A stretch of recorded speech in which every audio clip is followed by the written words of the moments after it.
Okie dokie, everybody. Let's start by mapping some of these sensory system reflexes. First and foremost, let's draw our guidelines. We're going to start with the shoulder line guideline just as the necks of the toes come into the ball of the foot. Then we are going to do our diaphragm guideline. Those are really going to be the most important guidelines for us during the discussion, but we'll map all of them just to be safe. Proximal head of the fifth metatarsal.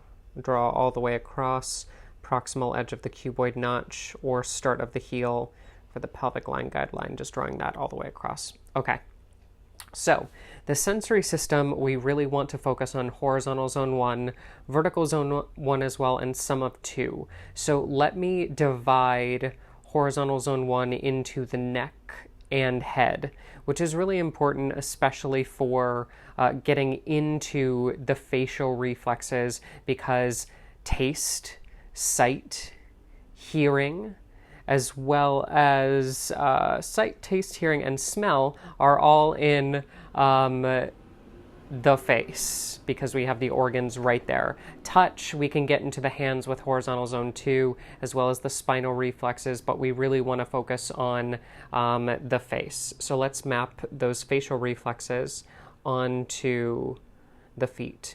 So a lot of maps will talk about the toes representing the head and neck, but we need to remember that the head is in the pads of the toes, and the neck would be the necks of the toes, which is different for the big toe than it is in the little toes when we think of just the bone alignment. So we have a proximal phalanx and a distal phalanx for the big toe, just those two bones. So that line where the pad of the big toe meets the neck of the big toe, that's going to be our neckline. And then we have the pads of each of the toes, but then there are two phalanges in each of the little toes. And we need to remember that the pad of each little toe or secondary toe is going to be the face and head, whereas those two phalanges are going to be the neck space. So just something to consider. And then we can really group all of our taste, touch, or our taste, sight, smell, and hearing reflexes in this area. Now, one thing that I also wanted to point out, which I won't point out on some of the other reflexes, but I just wanted to give you some healthy contrast, is a lot of maps, mine included because I go with the national standard, put the eye and ear reflexes here, which I think is super fascinating. And when I started to use zones as opposed to just kind of the dogma of the standard reflexology map, I started to realize why this was not correct. And there have been research studies that have shown that this area does light up certain areas of the nervous system that correspond to the head and face, but we don't know why that is. So from just a strict mapping standpoint, if you see the eye and ear reflexes here, that's one way to do it, but I personally prefer to use the eye and ear reflexes in the toes. So if we wanted to think of the eyes and ears being in the toe, so we'll do blue for the eyes. And really each of the toes represents the vertical influence of a particular body system and emotional state on the eyes themselves. And then we'll do green for taste.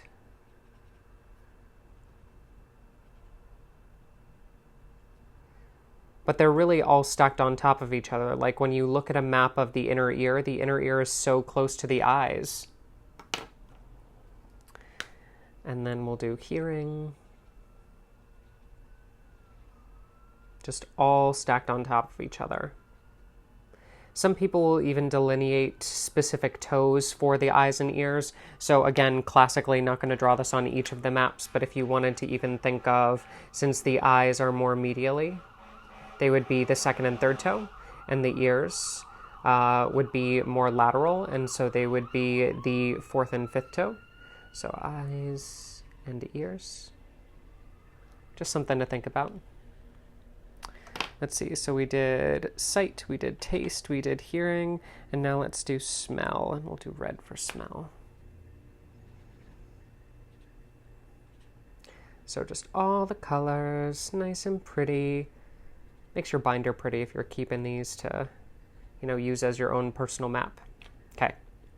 So we have those collective reflexes in the spaces that they're in for horizontal zone 1, but then I'd also like to include horizontal zone 2, specifically the shoulder reflex and then the spine. So when we think of the shoulder reflex as the portal through which the arm passes, I'll say that again, it's the portal through which the arm passes. It's an important kind of distinction. When I see people with carpal tunnel issues, when I see people with radiating pain down the arms, issues with touch in terms of through the hands, I always look at horizontal zone 2. And the best area to palpate for reflex-wise in the arms is going to be that shoulder reflex. So we have horizontal zone 2, right? This is horizontal zone 1. But then in horizontal zone 2, the most lateral structure is going to be that shoulder. Yeah. So the shoulder reflex gives us our portal to what would be the arm. And some maps go down into the hand like this, and they'll actually map it, 5 fingers, and they'll actually map it as part of the other zones. I personally don't do that. I look at just the shoulder. And one other thing that I wanted to really focus on is going to be the spinal reflexes, because this is an extension of the nervous system, so we want to be aware of where our spine is. So we have the cervical reflexes. So that would be C1 through C7. Then we have the thoracic reflexes in zone 2, which is going to be T1 through T6. And then the lower thoracic reflexes, which will be T7 through T12. And then we have the lower lumbar reflexes, which is going to be harder to see in this black area, so we'll do L1 through L5. And then the sacral-coccyx reflexes, which is going to be just the sacral coccyx. Okay, so those would be our reflexes for the sensory system, and I really just want all of you to know those, and then we can talk about some other fun stuff on the other surfaces. Okay, speaking of other surfaces, let's talk about the nails, because the nails of the toes, for me, as well as the nails of the hands, represent the soft tissues of the face, and this very much includes the sensory system. So let's do our maps on the various surfaces.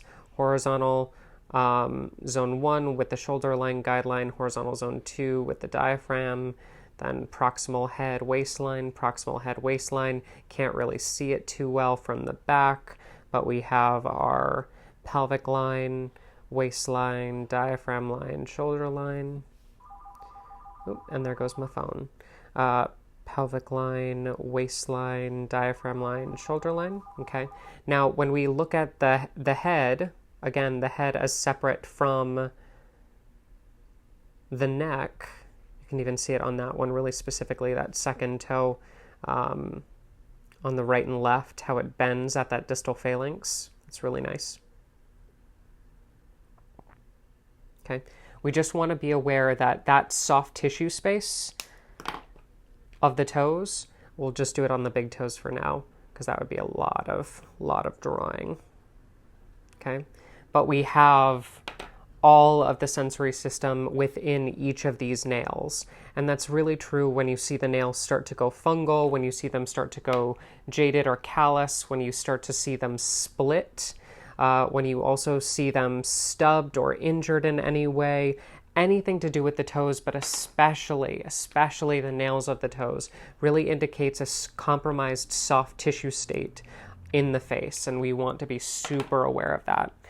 We can even look at the shoulder reflex as well on the dorsal aspect, especially this medial aspect as well, horizontal zone 2, vertical zone 5. And then the spinal reflexes, so cervical spine, thoracic spine, lumbar spine, sacral coccyx. Cervical spine, thoracic spine, lumbar sacral coccyx. And then we can't really see it on the outside. Okay, and if you want to go a little bit deeper on the major joint reflexes, definitely re-look at that skeletal system masterclass. Okay, and now let's go to the other extremities, because we have stuff to talk about with the hands as well.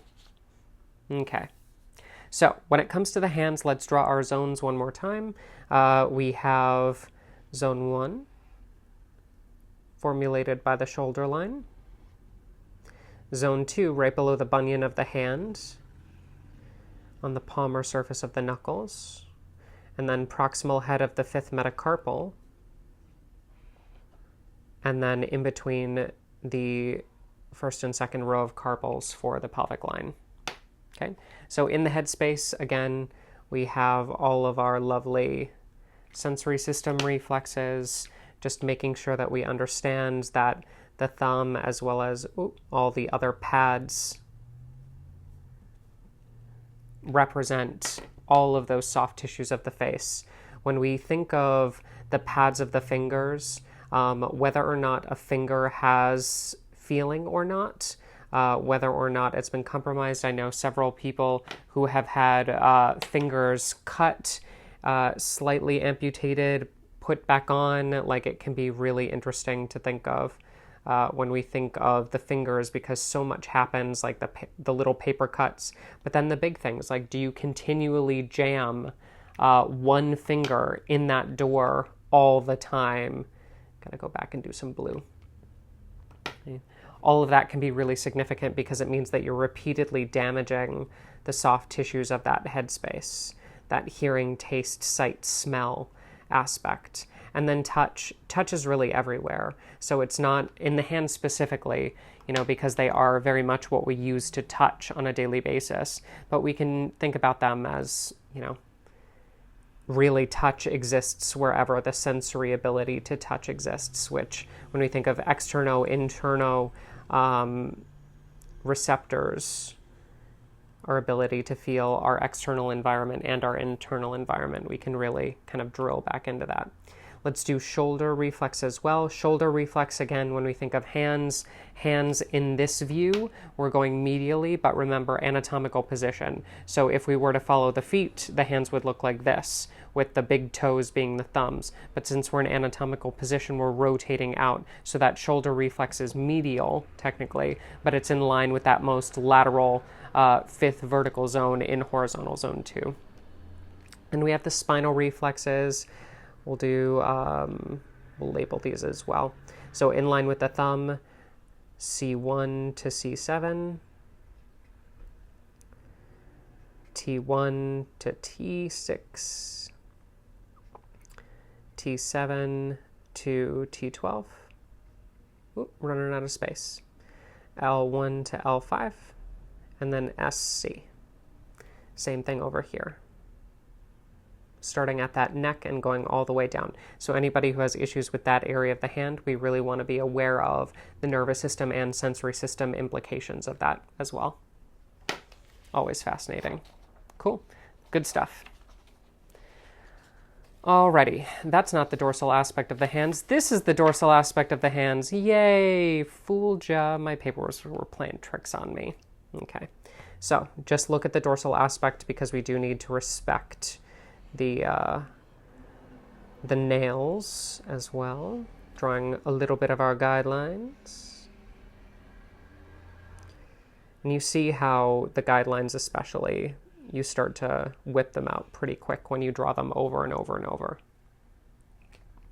Okay, so just like all of our other reflexes, we're going to get our dots in the center of those nails because the nails represent the soft tissues of the face. I'm sorry if I keep saying the same things over and over, but they are super, super important because when you start to crack the code of the reflexes, like when I started to get good at reflexology, it was because I was locked in my treatment room all day. And all I had to stare at was the chart. And so I kept looking at the chart over and over and over and asking myself, why does somebody keep coming in with a certain nail split? And what does that mean? What does that mean, everybody? And so we draw the reflexes because repetition is important. Okay. Then we have the shoulder in line with vertical zone 5, horizontal zone 2. And then we have the spinal reflexes. Cervical spine all the way down. Cervical spine all the way down. And if we even wanted to specifically. Just draw that interphalangeal joint loveliness. You can really see it on the dorsal aspect. The lines are kind of drawn for us with the skin creases, which is always really nice. Yay, hands. Okay. Oh, yeah. And now let's go to face. So face is an interesting one because the sensory reflexes are here. So it'll be fun to understand exactly how the sensory organs themselves on a sensory structure like the face are mapped in the sensory system reflexes. So we have our shoulder line guideline, which is going to be the eyebrow line. The zygomatic bone, which is going to be our diaphragm guideline. The extensions of the lip line, which are going to be our waistline guideline. And then the pelvic line at the cleft of the chin. Okay. So let's also draw, just for clarity's sake, when you palpate the frontalis, when you palpate the frontal bone, you're going to notice there is a small little ridge, and that ridge is going to be the separation between the neck and the head space. Now, when you look at certain charts, again, the face is unique because face is different. A lot of people haven't mapped the face, but we really want to be focused on the upper half of the forehead. And when we think of this entire area being ocular, this entire area being especially upper respiratory when we get into the respiratory system, but also, sensory for the nose, the mouth would be more central. We can basically on either side, if we wanted to really do it side by side, all of this would be sensory. So people who have chronic acne conditions in the forehead, my favorite is that really deep crease of a line that goes through some people's foreheads. A lot of people will associate that with age, but I've seen young children with that as well. It's that mental fatigue, it's that crease of the nerves that indicates weakness throughout this space, which I always find super fascinating. Then we'll go into the shoulder reflex. The shoulder reflex is going to be at that temple, horizontal zone 2, vertical zone 5. Okay. Then we have our spinal reflexes. Now the spinal reflexes are going to start at that ridge for the cervical spine. So that's going to be C1 to C7. Then we have upper thoracic, T1 to T6. Then we have lower thoracic, which ends at the upper lip, which is going to be T7 through T12. Then we have lumbar spine, which is going to be lower lip to that cleft of the chin, which is going to be L1 to L5. And then the chin itself in the midline would be sacrococcyx. And those are our sensory reflexes on the face. And really, we've clustered these sensory organs here, but they're really spread out throughout. And especially when we get into vertical zones with the face, we start to trace vertical zone 1 in line with the inner eye and edge of the nose, then vertical zone 2 at the medial sclera, vertical zone 3 at the lateral sclera, vertical zone 4 at the edge of the eye. We can really make sure that we understand sensory all throughout, but then the influence of specific body systems on the sensory system in specific areas, which I find super fascinating. Okay, then we move on to the ear. Yay, ear. Let's draw our guidelines. At the top of the triangular fossa, triangular fossa is this little ridge right through there. At the bottom of the triangular fossa, we have our diaphragm guideline. Then we have our waistline guideline right through here. You can see it's that bridge right in between the first and second caves of the ear, which is kind of drawn for us. We just need to extend it all the way. Then at the base of the auditory opening, we have our pelvic line, because the lobe represents the lower body in our system. Okay, then we have all the sensory organs all throughout the crest of the ear. Oop, almost knocked down the camera. We really want to think of even the top of the ear. You see how it folds over? I like to think of the crest of the helix, that folding part, as the protective tissues. So that's going to be the skull, that's going to be the sinuses to a certain extent, versus underneath and inside of this is going to be the more soft tissues. That's just the way that I like to think about it. So when you think of the difference of specific extremities, the nails representing the soft tissues of the face, that inner edge of the helix representing the soft tissues of the face, things like that can be really interesting when you start to play with those concepts.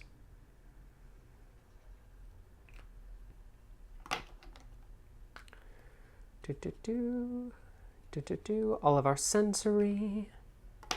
Then we'll do our shoulder. So this pocket of the triangular fossa is very, very directly located with the lungs, I find, and then the shoulder would be out here at the periphery in vertical zone 5.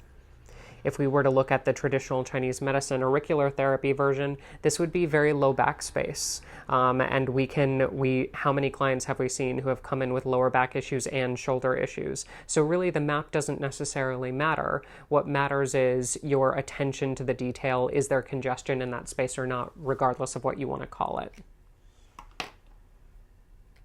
Okay, and that's where palpation comes in. So if we want to think of even like the crest of the helix as that neck dividing line between head and neck, and then cervical spine would start here. C1 through C7, can you all see that? Then upper thoracic, T1 to T6, mid thoracic, lower thoracic, T7 to T12, lower lumbar right at that tragus, L1, L5, and then the lobe being our sacral coccyx. So that's going to be that. Again, that hood at the top of the helix being the protective tissues, and then underneath that flap would be all of that sensory tissue. Then we have that ridge, which also would represent the neck space versus the head space. So kind of hard to draw that on a 2D map like this, but a lot easier to palpate underneath that crest, that ridge, to get into all of those sensory reflexes. So those are the sensory reflexes. I hope that you've enjoyed this lesson, and let's move on.